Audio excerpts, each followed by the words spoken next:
sida fiidiyowgan u furtay ilaahay albaabada khayrka kuugu furo subscribe share like comment wixii tariiq tusaale igala soo wadaagi kartaa assalaamu calaykum waraxmatullaahi wabarakaatu waa salaam walaalaha qaaliga quruxda badan maanta maxaa haysanaa meeshaan gibisliina ku haysanaa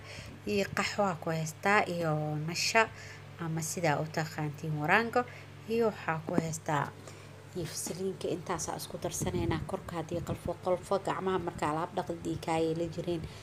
qolfahaasi waxaas dhan ay gaabiinay gacmaha jirka qowruux nadiif ka ah hada qaxwadii inta ku soo shubanay iyo nashadii yaa ku soo shubanay nashada minatu sinkaraal noqda iyo fasliinkaas isku soo dhalaalina fasliinka shumca soo qabsanaa sidaa ku dhalaalina si fudud waaye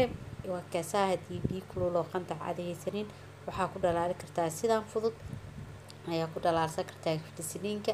hada nashadii qaxwadii ayaa meesha ku shubtay fasliinka hada haafkaas ka soo qaata ma aha qaado buuxdo qaanta haaf ee waaye halkaasna u jeedin sax waxa ay ugu jirto nashadii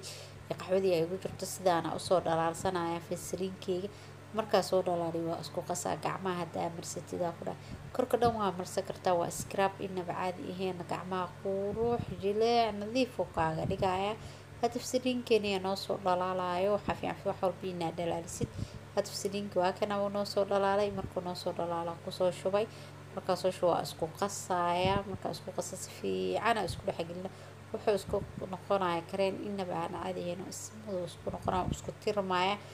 fasliinku dhalaalsan ku qanta ayru ku yaa soo maaha soo walaaqay marka korka mirisada ku raakaalsan qolof wixii gacmaha ka saarna iyo wax dhan markaas soo mirisid saas uu la dagay qaxwada inaba caadi ma korka iftiin way siisaa waxay furtaa basharada qurux ay ka dhigaysaa gacmaha dhan